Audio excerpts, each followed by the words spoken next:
안녕하십니까. 시청하시는 모든 분들, 코로나로 인하여 얼마나 마음 상한 것도 있을 것이고 제약받아서 불편한 거 많은 줄 압니다. 여간에 그래도 강건함을 우리 주님께서 지켜주시려 믿습니다. 오늘 하루도 조심해서 살아가시기 바랍니다. 오늘은 종말론 제3강 중간 상태에 대해서 알아보고자 합니다. 저 강 건너 한 땅 있네. 영원히 아름다운 곳. 신앙의 경륜만으로만 우린 갈 수 있네. 한 사람 한 사람 우리가 그곳에 이르면 영원히 그곳에 머물 것이네. 너와 나를 위해 황금종이 울릴 때 라는 찬양곡 가사가 있습니다.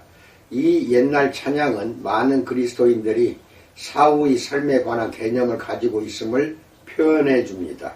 그들은 우리는 죽으면 천당 갈 것이다 라고 말합니다.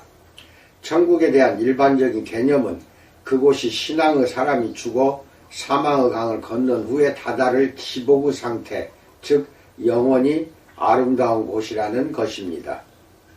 육체와 분리된 상태이므로 그곳에서는 불멸의 영혼들과 함께 거주할 것입니다. 그러나 이것이 인기 있고 대중적인 개념이긴 하지만 그것은 성경 신학이라기보다는 고대 헬라 사상의 표현일 뿐입니다.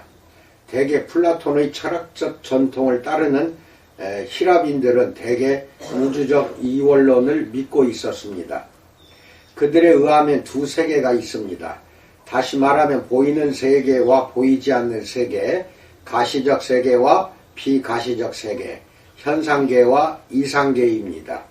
보이는 세계는 유전하고 변하며 안정되지 않고 실제의 외면만을 가진 세계일 뿐입니다. 여기서 유전은 돌고 도는 것입니다. 반면에 보이지 않는 세계는 영원한 세계이며 궁극적 실제의 세계입니다. 이와 같이 인간도 몸과 영혼의 이원구조로 되어 있다고 봅니다. 몸은 현상계에 속해 있고 영혼은 이상계에 속해 있다는 것입니다. 몸은 후의 영지주의에서처럼 악 자체는 아니지만 영혼의 짐이 되고 장애가 됩니다. 소마 세마, 즉 몸은 영혼의 무덤입니다. 또한 현자는 단련한 사람이며 몸의 정욕과 욕심을 복종시키며 영혼과 그 최고의 기능인 마음을 개발한 사람이라고 합니다. 그러므로 구원은 죽어서 사람이 몸에서 해방되어 이상계로 가는 것이 헬라 사상입니다. 세상과 사람에 대한 성경의 개념은 이와는 전혀 다른 것입니다.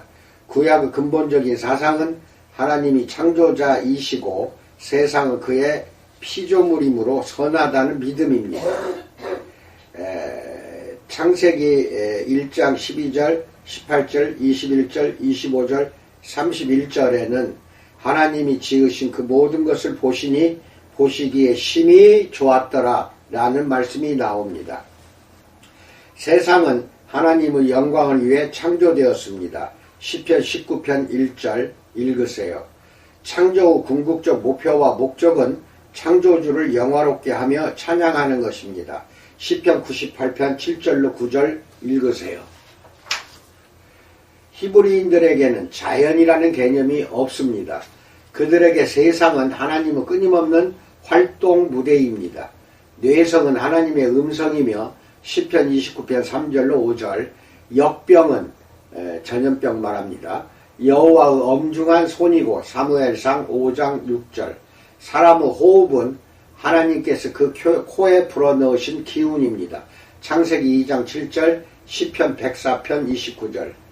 구약은 결코 이 땅을 낯선 곳으로 천상을 찾아가기 위해 잠시 동안 머무는 인생의 무대로 보지를 않습니다.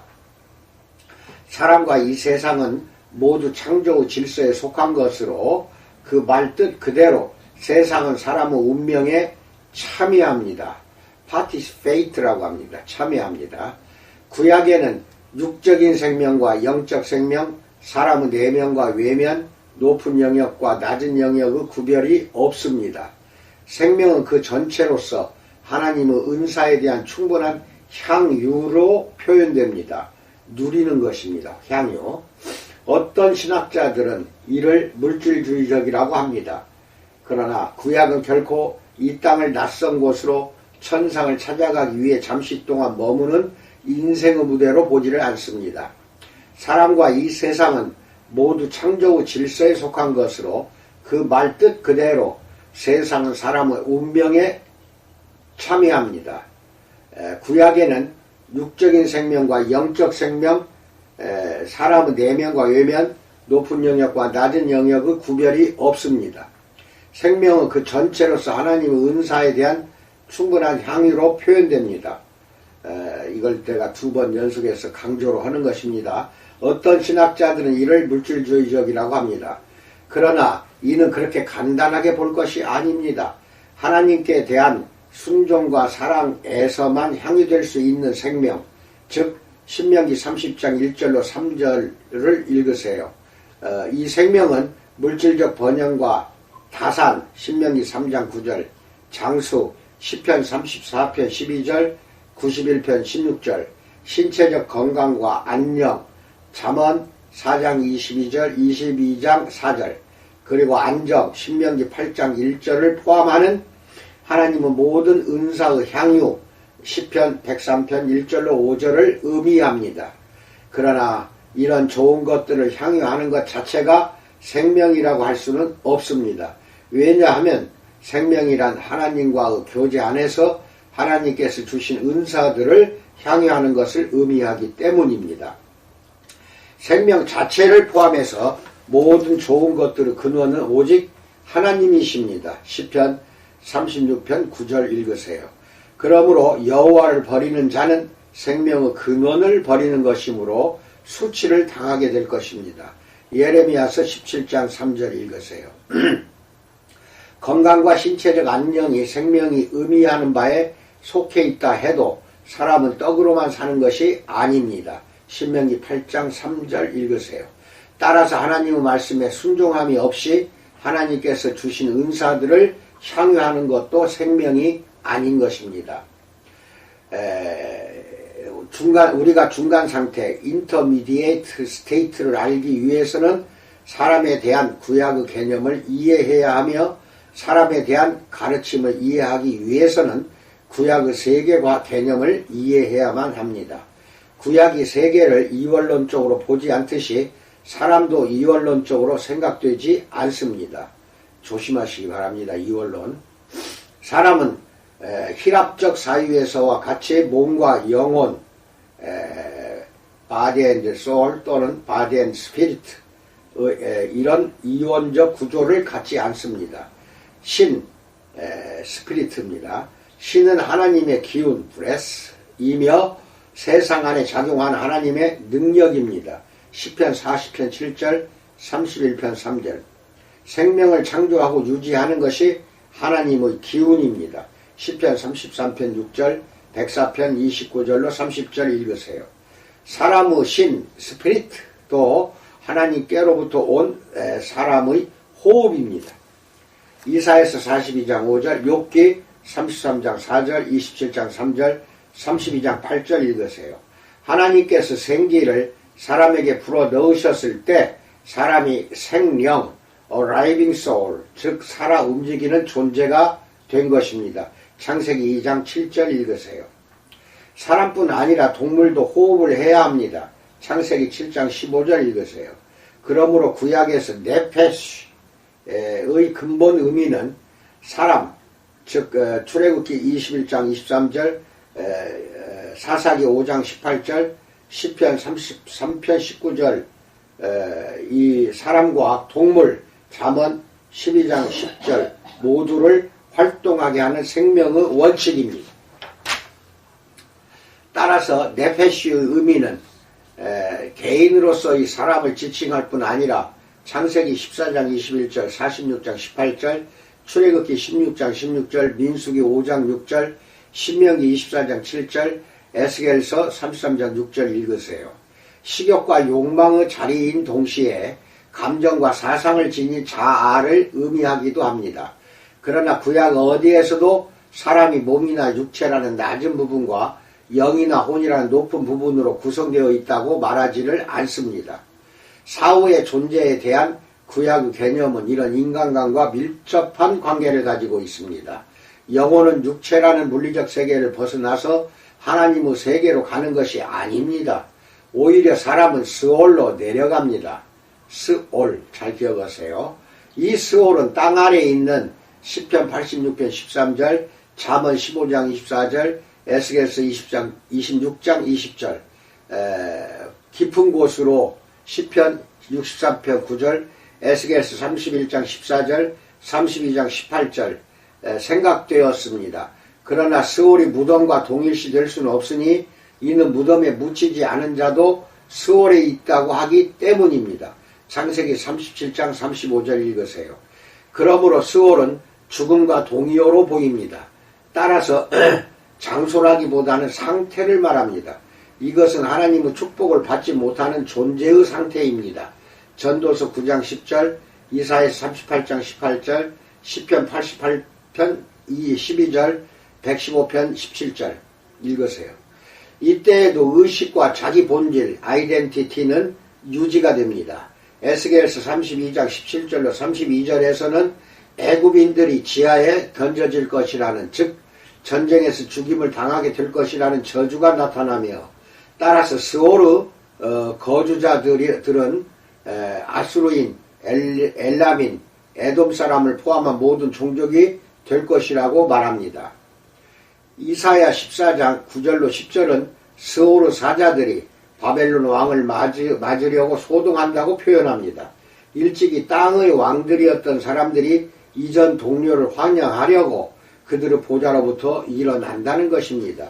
스올에 있는 것은 사람의 영혼이 아니라 개정력에서는 그림자, 쉐이드스, 그림자로, 흠정력에서는 죽은 자, the dead로 옮겨진 네파임입니다. 죽은 자의 영들, the 쉐이즈, 영들이 물밑에서 떨며 물에서 사는 것들도 그러하도다. 욥기 26장 5절 읽으세요. 이 유령들은 일어나 주를 찬양할 수 없습니다. 시편 88편 10절을 읽으세요. 이사야서 14장 9절, 잠언 9장 18절입니다. 아래의 스올이 너로 말미암아 소동하여 내가 오는 것을 영접하되 그것이 세상의 모든 영웅을 너로 말미암아 움직이게 하며 열방의 모든 왕을 그들의 왕자에서 일어서게 함으로 라고 말합니다. 이 유령 또는 유혼들은 사람의 육체와 유리된 영혼과 동일시되지 않습니다. 그것은 아마도 사람 자신의 희미한 잔재, fail replica of man himself의 일종일 것입니다. 즉 희미한 잔재의 일종입니다. 죽음이 인간 존재의 종국을 의미하는 것이 아님을 히브리인들은 다른 모든 고대인들과 같이 확신하고 있었습니다. 이것을 보면 하나님께서 사람의 마음 어딘가에 인간이 사후에도 존재한다는 개념을 심어 놓으신 듯합니다. 그러나 히브리적 죽음의 개념은 생명은 육체적 생명이어야 한다는 확신도 보여줍니다. 왜냐하면 스올에 있는 유혼들은 하나님과의 의식적인 교제를 상실하고 있으므로 스올로 내려간 것은 생명을 의미할 수 없기 때문입니다. 그러나 구약의 몇몇 구절에서는 사후에 그저 스올에 존재하는 것에 대한 기대를 훨씬 초월하는 계시가 주어졌습니다. 시편 기자는 16편 10절로 11절에서 이렇게 썼습니다. 이는 주께서 내 영혼을 스올에 버리지 아니하시며 주의 거룩한 자를 멸망시키지 않으실 것임이니이다. 주께서 생명의 길을 내게 보이시리니 주의 앞에는 충만한 기쁨이 있고 주의 오른쪽에는 영원한 즐거움이 있나이다 라고 말합니다. 여기서 시편 기자는 이 땅에서 하나님과 의식적인 교제를 하며 살았던 경건한 사람에게는 스올이 최후가 될 수 없다는 확신에 사로잡혀 있습니다. 음부의 세계를 지나서 죽은 자가 하나님과 계속적으로 교제할 수 있는 하나님의 면전으로 이어지는 생명의 길을 하나님이 그에게 보여주실 것이라고 믿는 것입니다. 동일한 소망에 대한 또 하나의 희미한 빛은 시편 49편 15절에서 찾을 수 있습니다.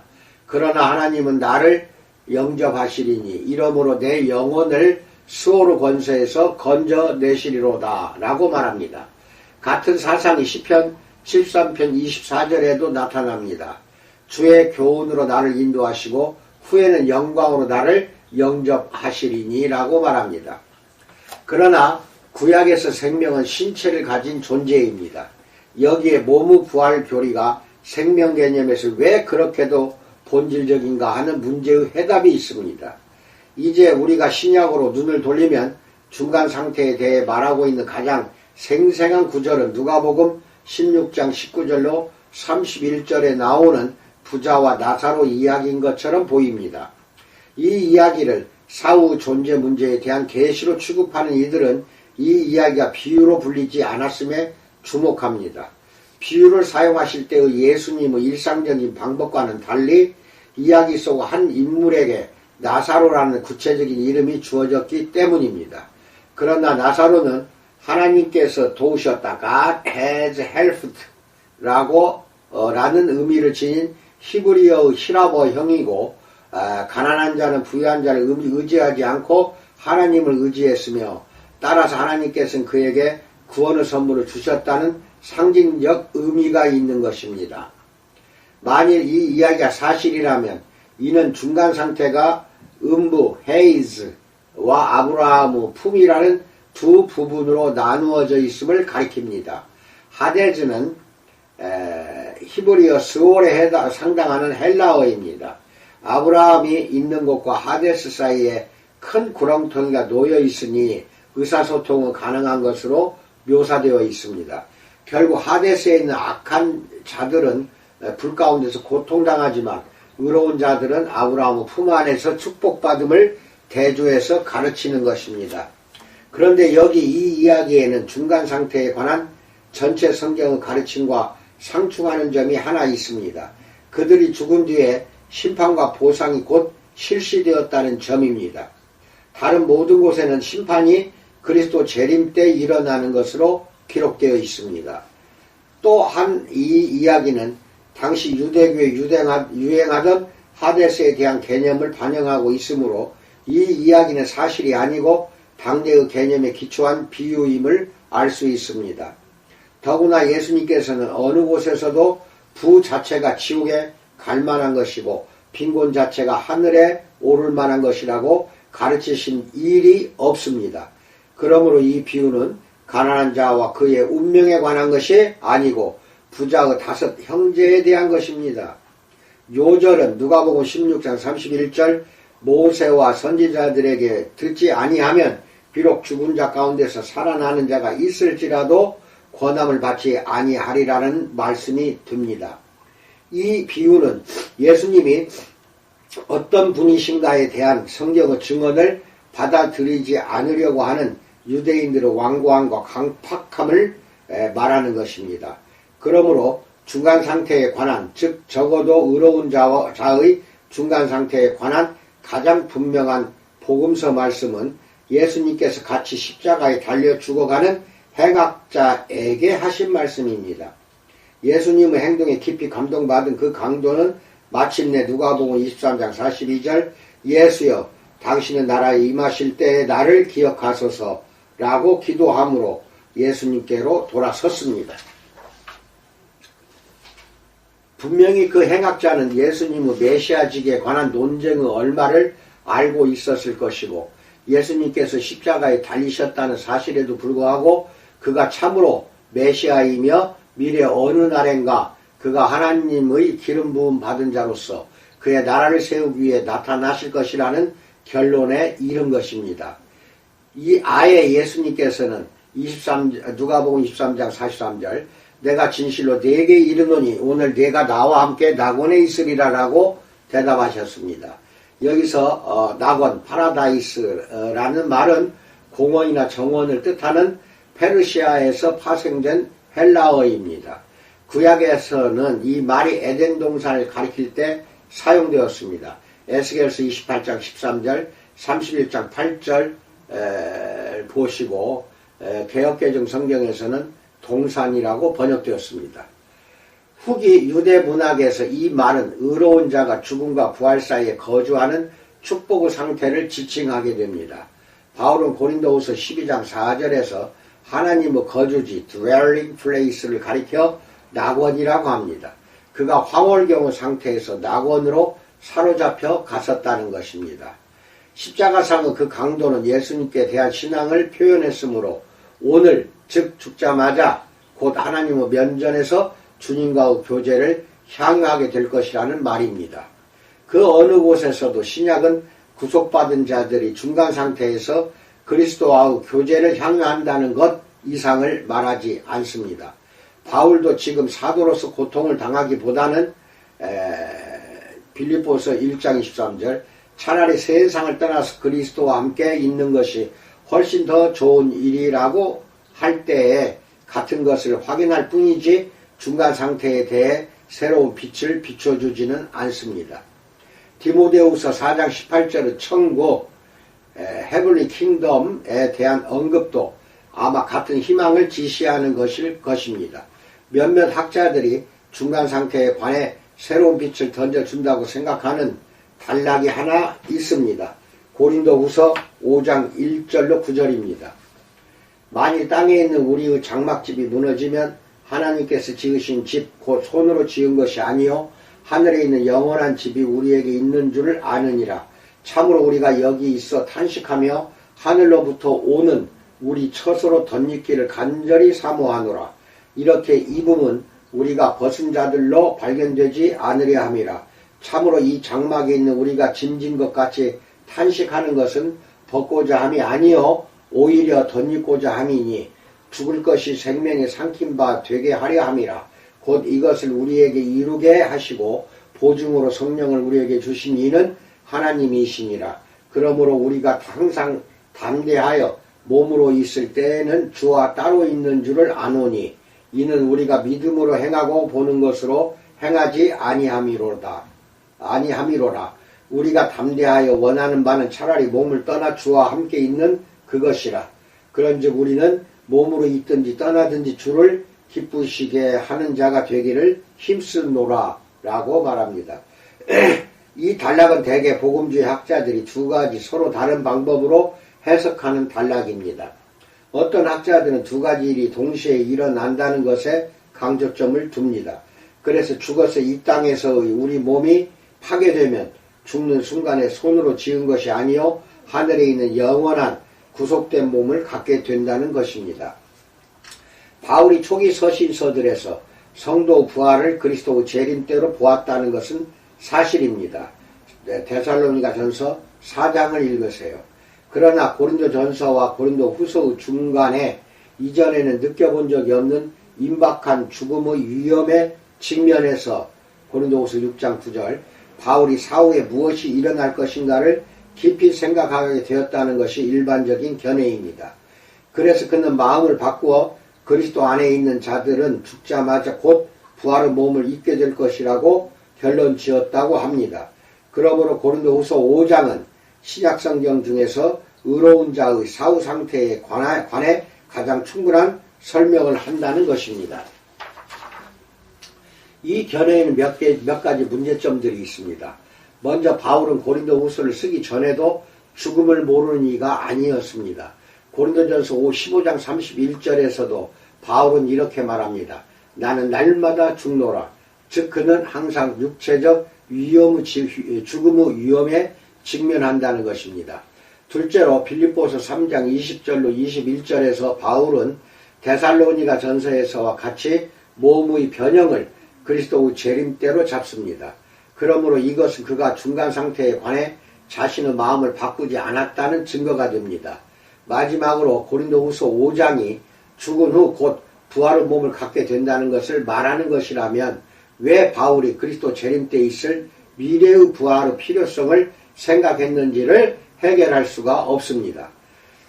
그러므로 고린도후서에 묘사된 몸은 종말론적 궁극성을 표현하는 것입니다. 고린도후서 5장 4절 죽을 것이 생명에 삼킨 바 되게 하려 함이라. 고린도 전후서 이후에 쓴 빌립보서 3장 20절로 21절을 보면 바울은 재림 때 변형된 부활의 몸을 덧입게 될 것을 기대하고 있음이 분명합니다. 그러나 우리의 시민권은 하늘에 있는지라 거기로부터 구원하는 자 곧 주 예수 그리스도를 기다리노니 그는 만물을 자기에게 복종하게 하실 수 있는 자의 역사로 우리의 낮은 몸을 자기 영광 몸의 형체와 같이 변하게 하시리라라고 말합니다. 이런 이유들로 해서 고린도후서 5장에 대한 다소 전통적인 해석이 더 바람직한 것으로 보입니다. 원칙적으로 바울은 부활한 몸에 대해 말하고 있는 것입니다. 죽음은 생명의 종국이 아니므로 그 공포의 성격을 이미 상실했습니다. 오히려 우리는 한 몸, 즉 영원한 몸, 천상의 몸을 받게 될 것의 확실함을 표현합니다. 로마서 8장 30절에서도 바울은 최종의 종말론적 사건인 영화를 과거 시대로 말하고 있습니다. 그만큼 그는 영화의 경험을 확신했던 것입니다. 고린도 후서 5장 4절 또 미리 정하신 그들을 또한 부르시고 부르신 그들을 또한 의롭다 하시고 의롭다 하신 그들을 또한 영화롭게 하셨느니라. 우리가 이 몸을 받게 될 때는 죽을 것, 즉 썩을 것이 생명에 삼킨 바 된다라고 말합니다. 이 땅에 있을 때 약함과 병든과 고통으로 신음하며 천상의 삶을 덧입기 바라던 우리 몸의 부활을 바울은 바라보고 있는 것입니다. 부활과 대조되는 것은 벗은 자로, 즉 육체와 분리된 영혼으로 발견되는 것입니다. 그리고 비록 죽음이 그 쏘는 가시를 상실했다고 해도 죽음은 궁극적으로 극복되어야 할 최후의 원수로 남아 있습니다. 바울은 육신의 장막을 벗어버리는 것을 조금이라도 기쁨으로 기다리지 않습니다. 그것은 몸이 없는 벗은 자가 되는 것이기 때문입니다. 그가 바라는 것은 부활 때에 덧입고자 하는 것입니다. 그래서 죽을 것이 생명에게 삼킨 바 되게 하려는 것입니다. 여기서 바울은 몸을 참된 자아에 대한 방해물로 생각하고 몸과 분리된 영적 영역을 바라는 시라브 이원론과 날카롭게 대립합니다. 바울에게 있어서는 부활이 모든 것을 의미합니다. 그는 죽음 이후에 죽은 자의 상태에 관해서 아무런 계시도 전해주지 않습니다. 그가 말할 수 있는 것은 그것은 벗은 것뿐이라는 것입니다. 그러나 부활의 몸을 받기 전에 몸을 벗어나는 것이 좋은 점도 하나 있습니다. 고린도후서 5장 6절로 8절 그러므로 우리가 항상 담대하여 몸으로 있을 때에는 주와 따로 있는 줄을 아노니 이는 우리가 믿음으로 행하고 보는 것으로 행하지 아니함이로라. 우리가 담대하여 원하는 바는 차라리 몸을 떠나 주와 함께 있는 그것이라 라고 말합니다. 여기서 바울이 말하는 것은 그가 빌립보서 1장 23절에서 말한 것과 동일합니다. 그는 사후 상태에 관해서 아는 바가 없고 부활이 없는 죽음은 피하려고 합니다. 그러나 그럴지라도 죽음이 아무런 두려움을 주지 않는 것은 부활을 기다리고 있는 동안에도 그리스도와 함께 있을 것이기 때문입니다. 결론 짓자면 바울의 증언은 예수께서 죽어가는 강도에게 하신 말씀과 일치합니다. 하나님의 백성은 죽은 뒤에도 예수님과 함께 있게 될 것입니다. 그러나 신약 성경은 이것 이상으로 중간 상태의 성질을 말하지를 않습니다. 지나가듯이 온전하게 된 의인의 영들을 언급하는 히브리서 12장 23절은 중간 상태에 대해 무엇인가 말하는 듯도 합니다. 이 구절은 아마도 일반적인 진술이 아니고 구약 성도들을 가리키는 특별한 진술일 것입니다. 히브리서 기자는 구약의 신앙 위인들에 대한 긴 명단인 히브리서 11장을 이런 말로 끝냅니다. 히브리서 11장 39절로 40절 이 사람들은 다 믿음으로 말미암아 증거를 받았으나 약속된 것을 받지 못하였으니 이는 하나님이 우리를 위하여 더 좋은 것을 예비하셨은즉 우리가 아니면 그들로 온전함을 이루지 못하게 하려 하심이라 라고 말합니다. 이 온전함은 예수 그리스도에게서 발견됩니다. 히브리서 10장 14절 그가 거룩하게 된 자들을 한 번의 제사로 영원히 온전하게 하셨느니라라고 나옵니다. 그리스도 죽으심이 이루신 온전함은 구약의 희생제사가 이루지 못하던 것, 즉 사람으로 하나님과 산교제를 하게 하는 것입니다. 이것이 이제 신약의 성도들에게는 이루어졌습니다.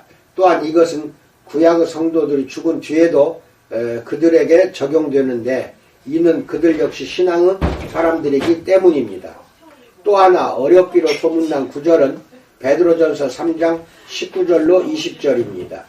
그가 또한 영으로 가서 옥에 있는 영들에게 선포하시니라. 그들은 전에 노아의 날 방주를 준비할 동안 하나님이 오래 참고 기다리실 때에 복종하지 아니하던 자들이라. 방주에서 물로 말미암아 구원을 얻은 자가 몇 명뿐이니 겨우 8명이라 라고 나옵니다. 이 구절은 지금까지도 다양하게 해석되고 있습니다. 우리는 여기서 다만 3가지 중요한 해석만을 언급하려고 합니다. 첫 번째로 고대 교부들의 해석은 그리스도께서 중간 상태에 계실 동안의 영으로 하데스에 갇혀있는 사람들의 영들에게 가서 복음을 전했다는 것입니다. 이 하데스에 있는 영들은 노아 시기에 살던 사람들이 아니면 그리스도 이전에 산 모든 사람이라는 것입니다. 이 해석은 사후 구원의 여지를 주므로 곧 그 힘을 잃었습니다. 두 번째 해석은 어거스틴과 많은 개혁자들의 해석으로서 그리스도께서 선제 상태에 계실 때에 노아를 통하여 그 동시대인들에게 복음을 전하셨다는 것입니다. 세 번째 해석은 오늘날 가장 널리 받아들여지고 있는 것으로서 그리스도께서 그의 중간 상태 동안에 복음의 승리를 하데스에 갇혀있는 타락한 천사들에게 선포하셨다는 해석입니다. 이 선포는 꼭 구원의 수단을 의미하는 것이 아니고 그리스도의 죽으심과 부활을 통해서 그가 영적 세계의 세력을 부수었다는 승리의 선언인 것입니다. 이 견해는 유다서 6절에서 약간의 지지를 얻을 수도 있습니다. 또 자기 지위를 지키지 아니하고 자기 처소를 떠난 천사들을 큰 날의 심판까지 영원한 결박으로 흑암에 가두셨으며 라고 나옵니다. 또한 요한계시록 6장 9절을 중간상태에 관한 계시로 보는 해석자들도 분명히 있을 것입니다.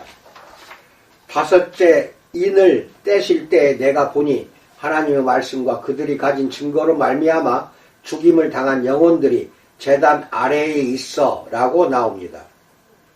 그러나 이 구절은 중간상태 문제에 아무런 빛을 비춰주지 않습니다.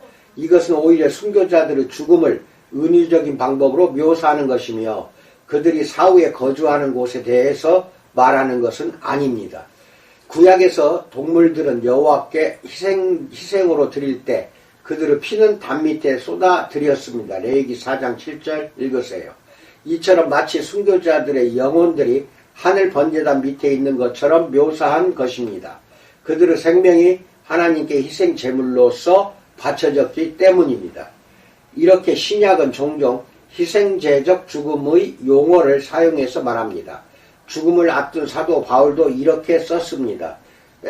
디모데후서 4장 6절 전제와 같이 내가 벌써 부어지고 라고 나옵니다. 이보다 앞서서 그는 이렇게 말한 적도 있었습니다. 빌립보서 2장 17절 만일 너희 믿음의 제물과 섬김 위에 내가 나를 전제로 드릴지라도 나는 기뻐하고 너희 무리와 함께 기뻐하리니 라고 나옵니다. 마치 이것과 같이 요한계시록에 나오는 순교자들도 하나님께 드린 희생 제물로 표현된 것입니다. 사실 그들은 땅에서 죽임을 당했고 그들의 피는 지면에 흘렀지만 기독교 신앙에서 그들의 영혼, 즉 그들의 생명은 하늘 제단에 바쳐진 희생 제물인 것입니다. 요약해서 말하자면 신약 성경은 중간 상태에 관해 별로 말해주지 않습니다. 더구나 불의한 자들의 사후 상태에 관해서는 거의 아무런 빛을 비춰주지 않습니다.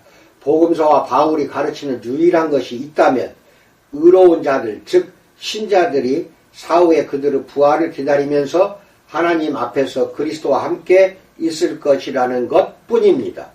이 상태도 복된 상태이긴 하지만 성경 전체는 궁극적인 구속이란 몸의 부활과 변형을 포함해야만 한다는 것을 증언하고 있습니다. 이상입니다.